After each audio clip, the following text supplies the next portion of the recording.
Hi. What a privilege it is to open to be one of the first speakers on the interview slot. As an inspirational speaker, I'm used to being in the graveyard shift of a conference. After all the content, now Nicky must bring it all together. So it's a great privilege to be here today. So many of you will know that I am so grateful for the statue of the Venus de Milo. She proved to the world that a woman without arms can be stunningly beautiful. Don't you think she's an attention seeker for not wearing a shirt? I'll teach you in your conference that I do things a little bit differently. So I type with my toes and I text with my tongue. I promise I can out-text everyone in this room. So I try not to focus on what I can't do. I believe strongly that our limitations are mostly in our heads, and it's definitely in our hands to change them. This might surprise you, but that's me as a young girl on screen. You can see that so strongly in that video, I believed in myself. I was born without arms and shortened legs, and there was no medical explanation for my disability. But fortunately for me, my parents, they chose to focus on what I can do, not on what I can't do. It was never the case of, is Nicky going to be able to do this? It was always, well, how can Nicky do this? They believed in me. I believe so strongly that when we know what our limitations are, that's when we can focus on our strengths and our talents. If you book me at your conference, I promise I'm not going to do this on stage. Thank you.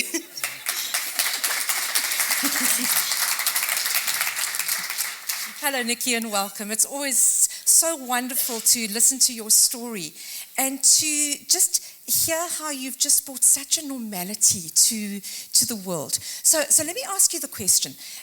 When a conference speaker is looking who to bring on stage, all right, they obviously want to energize their team, they want to bring something special.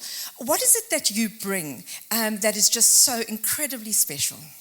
Well, something that I recognize is that there are so many inspirational speakers out there and people that have done incredible things and overcome exceptional circumstances.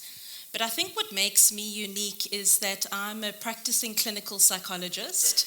I have a therapy practice based in Cape Town.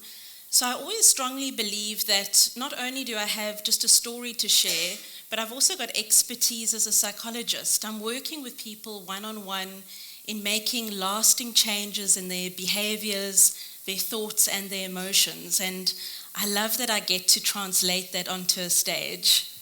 And from your practice, you must see so much in the world of human behavior and what is changing in the workplace. What have you seen from the work that you've done with companies and in your practice? Well, something that I'm recognizing, I do a lot of employee wellness work in my practice. And I think that companies are slowly starting to recognize that in our stressful world today, we cannot deny that there are a lot of hidden disabilities affecting our workforce. Things like stress, anxiety, and depression, they're impacting on us every day in absenteeism, low productivity, and general unhappiness in the workplace. And HR and transformation managers, they're working well, and I've been involved in a lot in looking at employment equity when it comes to physical disabilities. But there's such a huge scope in terms of understanding the impact of the hidden disabilities, the psychological challenges that are impacting on your employees every day, but to look at really tangible ways of overcoming stigma and making the work environment a much happier place to be. Nicky, you raised such an important point because, as you step on the stage, people see who you are and what you've overcome. But I don't think that we often think that maybe I'm also battling with things. And, when I look at you, I kind of say, well, how can I have a bad day? All right, so what would you say to that employee? For me, I believe so strongly that I was actually at an advantage. When I look at that video clip of myself as a young child, I knew exactly what my limitations would be, so I knew how to overcome them. I know that a lot of people might look at me and think, wow, I would never be able to cope with what Nicky does, but I don't believe that for 1 minute. We all have exceptional resilience, and we can always find somebody that's worse off than us, and it doesn't mean it takes away your own personal experience. If I met somebody with no arms and no legs, does that mean that my story isn't valid? I do think we have to recognize that the hidden disabilities are often the ones that are greater challenges for people to cope with, to really live good quality and meaningful lives. Wow, that is just so powerful. So, Nicky, as you go into companies, and for those people who are looking to choose you as a conference speaker, what is the message that you'd really, really like to send out there? You know, the first thing is not necessarily for me to walk off stage and say, wow, Nicky can do everything. I can't do everything. There are a long list of things that I can't do. But why not focus on our strengths? So I want people to recognize that they need to believe in themselves, look for that inner drive that each of us was born with, focus on what you can do, not on what you can't do.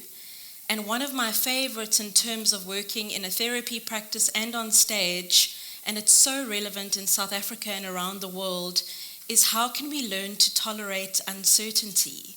We live in a world where there's absolutely no certainty about what's going to happen tomorrow, so we need to live within today. So a lot of mindfulness comes into my talk, and I want people to leave thinking that things are possible, but when there are limitations, we can overcome them, but we need to have strategies for that. So what I'm hearing is that your talk is not just about your story, it's so much bigger than that. So ladies and gentlemen, if you are looking to have an incredibly inspirational speaker, but somebody who will also speak into the hearts and minds of the people in your company, I can only say, Nicky Abdinor, thank you so much for sharing this time with us. Thank you.